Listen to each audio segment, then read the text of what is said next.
I'm Polly. I'm a mom, a wife, a pelvic floor physical therapist, and founder of No Kegels University. I have helped thousands of women stop leaking, enjoy intimacy, and feel proud of their bodies, even after having kids. After years of listening to women wonder why no one talks about leaking, how they should properly recover after having a baby, and that pleasurable intimacy is possible, I started to get real frustrated because I believe that no mom or woman should struggle when there are answers. It became my mission to shed light on the lack of postpartum care and the lack of discussion on issues that relate to women and their health, even if they can be uncomfortable sometimes. It also became my mission to change the conversation on women's health, the pelvic floor, and more. Here we go. Episode 45, The Wrong Way to Strengthen Your Pelvic Floor. One of the things I have strived really hard to implement in my parenting with my kids is to have them be independent, teach them how to do things, but also in addition to teaching them, kind of letting them figure out how to solve a problem or perform a task maybe that they haven't done before. And recently, this has come, to such an interesting light. My oldest, my 4-year-old, she has now been able to, assuming that the gallon of milk is not quite full, she's able to pour her milk. And my son, who is 2, also thinks that he is strong enough and coordinated enough to pour his milk. And we have had a lot of spilling lately. And so I don't get mad, even though in my head I'm like, oh my word, that is so much money that just poured out of that gallon. But because their spills are not little, they're typically pretty big. And so I'll say, okay, no problem. But now we got to clean up that mess. If you made the mess, we got to clean it up. And so they will either ask for paper towels or get napkins. I have the napkins positioned in a place where they can easily reach them to clean up their messes. Sometimes they might grab a rag, which is also positioned in a place for them to easily grab them.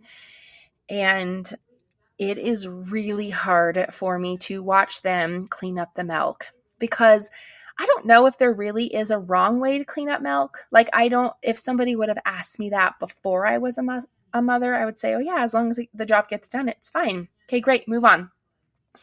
However, my 2 sweet, beautiful children, when they clean up a liquid mess, they just spread it everywhere. Everywhere. I am honestly not quite sure how to let them figure this out. And sometimes I think that they are doing a really good job because the rag or the paper towel or the 5 napkins that they grabbed, it's sopping wet with milk. And then sometimes they either leave it there or really they just have taken some of that milk and just smeared it or spread it more. And I'm laughing because it happened this morning, actually. And I'm just laughing because I was just watching them and it just became more disastrous and more disastrous. But I tell you that story, one, because I think if you're a mother, or at least if you've been around kids, you can relate, right? Like they're trying so hard to be able to complete this task and they're not, it's not happening. Try as they may. And if anyone has any tips on teaching their child how to clean up a milk mess, I would love to hear it. But I tell you this story because I feel like it's a really great way to illustrate the wrong way to strengthen your pelvic floor. Because if you're new here, I am not a fan of Kegels. I don't like them. They suck. They don't work. And it really just chaps my shaps to think that this message is getting told over and over and over again. I don't know who said this. I think it was a basketball coach, maybe John Wooden. And it's just coming to mind. I didn't think about researching it until I was saying this. But my husband told me early on that when he was going to coach our kids in basketball, again, they're little, so this was a conversation that we had that's probably very premature. But he said, I want to make sure that my kids, they don't just have the idea that practice makes perfect. And I said, well, yeah, that's true. Practice makes perfect. And he's like, no, perfect practice makes perfect. And I think it was John Wooden, because I know he's a big fan. And if I'm wrong, I do apologize. I want to make sure that whoever said it, that they get credit. But I like that, because especially with my little kiddos, right? At this point, I need to intervene and help them learn how to correctly clean up their milk mess. But the same goes with women trying to do Kegels. Practice is not going to make perfect. Bad practice is not going to get you what you need. Effective practice or perfect practice is going to make perfect. And that's exactly how I feel with Kegels. And let me tell you why.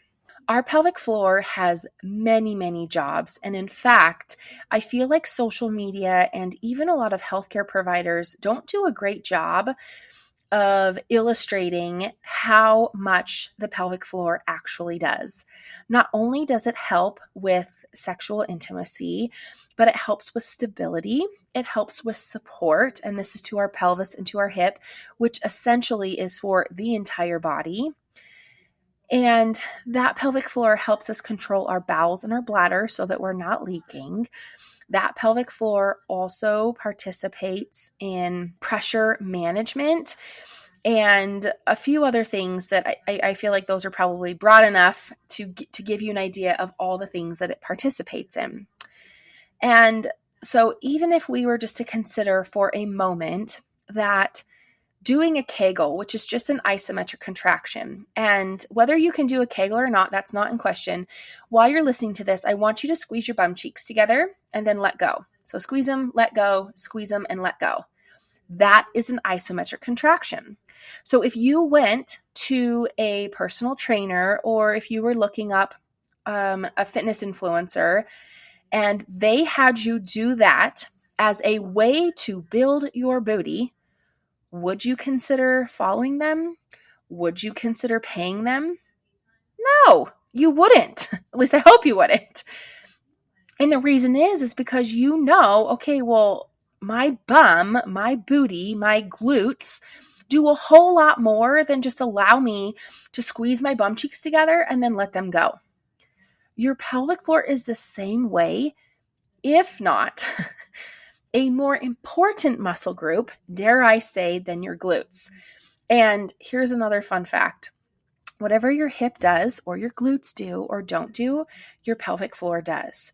So if you can even just borrow my understanding of the pelvic floor for just a moment, then we're going to assume that the pelvic floor needs a lot more work than just a Kegel and a Kegel and a Kegel, because you already know that your glutes need a whole lot more workload, and then there's more, and that there is more to do for them than just squeeze your bum cheeks together and let them go. So with that understanding, then you'll know, okay, I kind of have an idea why Polly does not believe in Kegels, because it's not enough. If you know that about the glutes, then you can safely say that you know that about the pelvic floor, that Kegels are not enough. Which I suppose the follow-up question to that is, well, why does everyone say to do Kegels?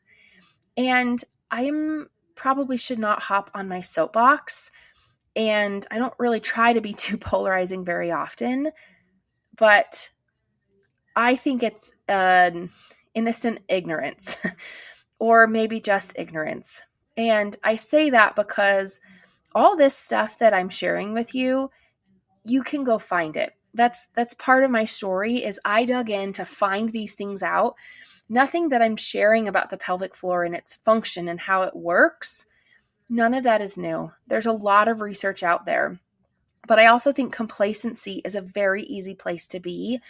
And you'll notice that I get really passionate sometimes, sometimes more than I should, about these topics because I feel like you deserve better. And while there's so many who might preach Kegels, I think to some degree that might be all that they know. But I also have had the privilege of working in this space for over 13 years, and that's equated to thousands of women. And I've seen that Kegels are just not enough. And when you understand how the pelvic floor works, you'll then realize that just squeezing your bum cheeks and letting them go, if that's not enough for the glutes, well, doing a Kegel is not going to be enough for the pelvic floor. I want to quickly interrupt and tell you it's here. Bye Bye Leakage, the comprehensive program for pelvic floor strengthening. I recently updated it and I can't wait for you to join. I want you to stop doing Kegels and wondering if they're even working or if you're doing them right.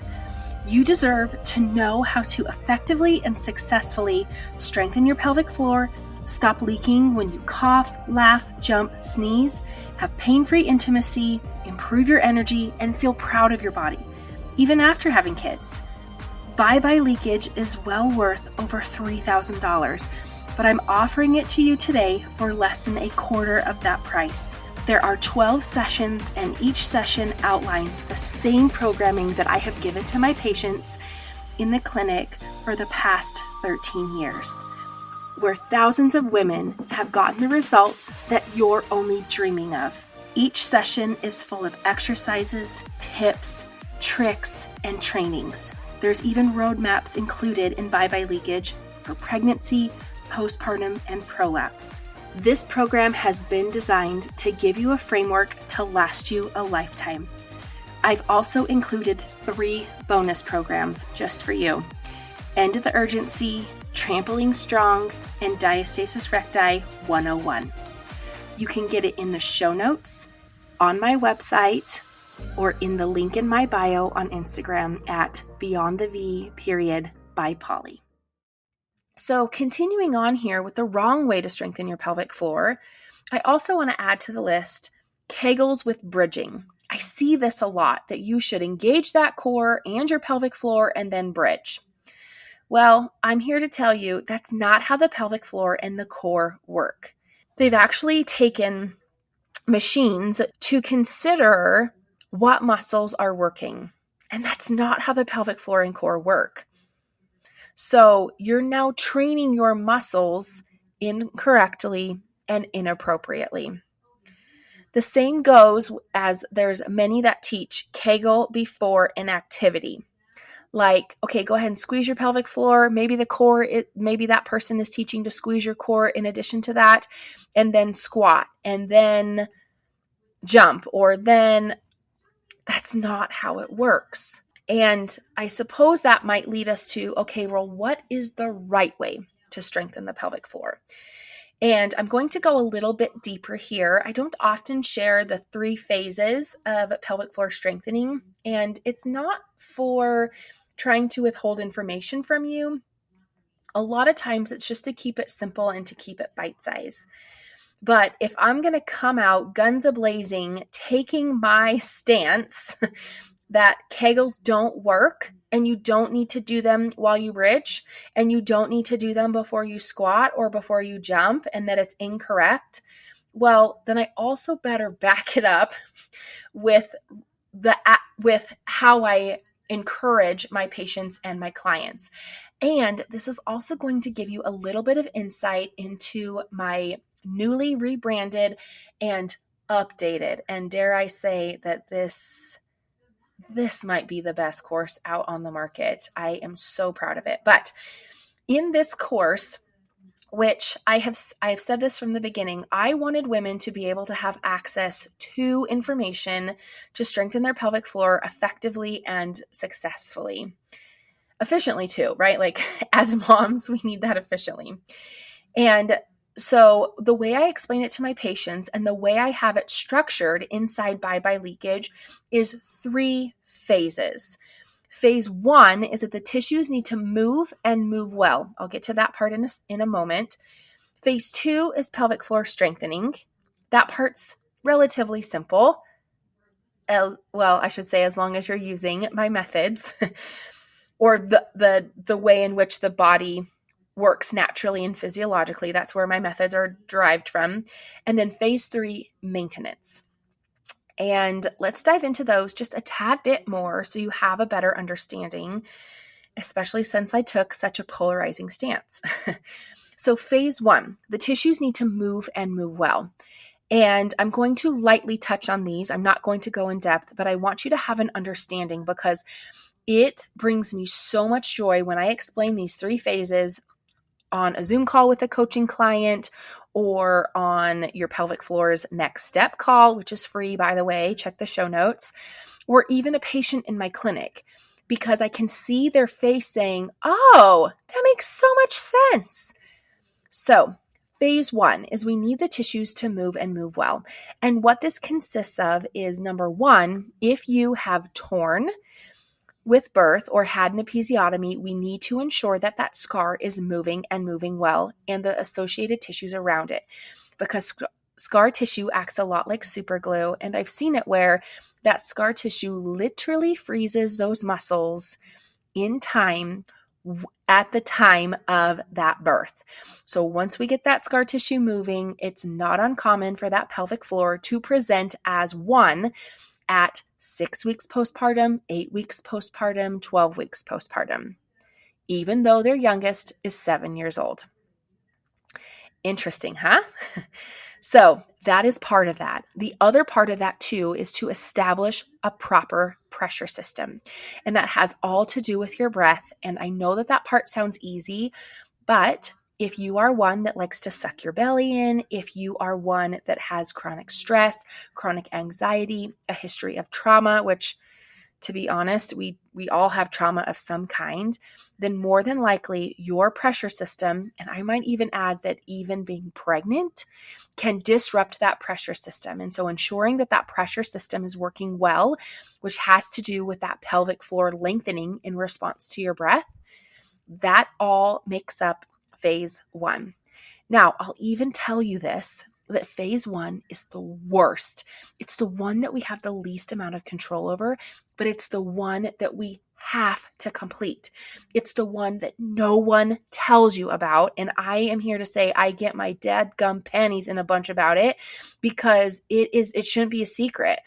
If you tore your rotator cuff and you had surgery, and then you went to a physical therapist, they are making sure that that shoulder has full range of motion before they start strengthening. But interestingly enough, you have a baby and you tear or you have an episiotomy and your OB at 6 weeks says, all right, hope it goes well, have at it, do whatever you want to. And when you express any concern or fear of returning to exercise, they always say, oh, you're fine.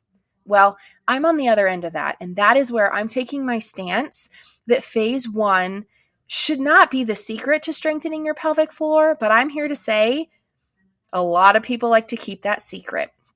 So that is phase 1. Okay, I'm going to relax. Phase 2 is pelvic floor strengthening. This is the one that as soon as we complete phase 1, meaning that your tissues are moving and moving well, we then get to start pelvic floor strengthening. And this is where we get to start that timer, if you will. The timer of 2 to 3 months. Because if you have worked out before, you know, as long as you're semi-consistent, doing a program that has a purpose and a skilled professional has put it together for you, then you know that you are going to have strength gains almost dang close to where you need to be in those 2 to 3 months. This is where we get to start the timer. This is where it gets to be a lot more predictable, assuming you are compliant and consistent. And then phase 3. This is another phase that gets me going. I had a conversation the other day with a very skilled professional in the business of taking care of bodies. And as a mother, she has had issues with leakage after she had her first baby. And her and I were just generally talking business. And she said, well, I don't understand why I would buy one of your maintenance programs, because once I, go see a physical therapist and get my leaking solved, why would I need to continue working with you? Like, why would I buy the maintenance program? And I just sat there kind of in awe and kind of embarrassed. for her, because I said, okay, well, if you're helping an athlete get stronger, and dare I say, this woman is wildly successful. I admire her for the work that she does, for the work that she performs. She's very, very intelligent and very competent. And so I'm explaining this to her and saying, okay, well, if you're helping an athlete get stronger, once they reach their goal of returning back to play or returning back to their sport, do you tell them that they need to quit working out? And she's like, oh, that's the dumbest idea I've ever heard. And I said, I know, your pelvic floor is the same. And she sat there and I could tell her brain was working. But because it's the narrative that, once we start talking about the pelvic floor and getting it stronger and we need to do Kegels and blah, blah, blah, blah, blah, nobody talks about that maintenance part.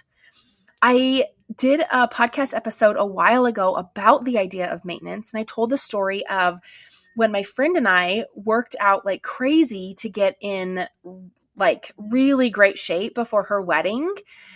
And then we kind of took our feet off the gas, our feet off the gas, and we didn't maintain that physique. This is not a new concept, and it just seems to baffle me sometimes as to why this maintenance component, right, phase 3, is forgotten. And I'm here to tell you, because I've been in this business for over 13 years, one of the most common things that people return back to me for is because they quit doing what I asked them to, and they haven't been doing their maintenance program. And here's the fun fact about maintenance is it's so much easier than the actual strengthening part. And I liken it to, if you are decluttering your closet, that's a lot of work. It takes you a while. But if you maintain it, every other day, you pick everything back up, you put it away, you tidy up, that is going to take a lot less time than the actual decluttering process, right?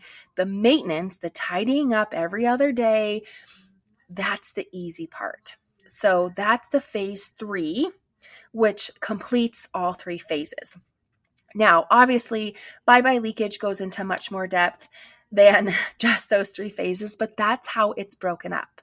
And then as you are working with me, whether that's one-on-one in the clinic, whether that's one-on-one via Zoom, if you're a coaching client of mine, then that's how we would break it up. And so that's what I would suggest to you is the right way to strengthen your pelvic floor, by utilizing those 3 phases. And your homework today is, if you have not yet scheduled your free Pelvic Floor's Next Step call with me, check out the show notes and get on the schedule. And be sure to grab yours soon, because those spots are very limited.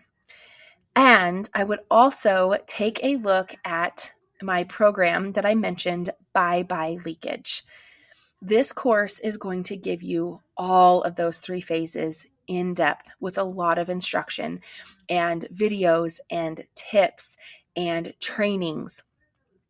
There's 12 sessions, and this is so much more than what I do with my patients in the clinic. And not only will it serve you for your goals, but it also is a framework for the rest of your pelvic floor strengthening life, if you will. And I would love for you to either take a look at it or schedule a call with me, and we can chat to see if it's a good fit there. Remember, you're an heiress and a queen and everything in between. If you enjoyed this episode, or even wondered if I can help you, check the show notes for more details. And to see what else I'm up to, follow me on the socials at BeyondTheV by Polly. Because I'm changing the conversation on women's health, the pelvic floor, and more, I still need your help. Please subscribe, leave a review, and share with a friend or two. See you next week.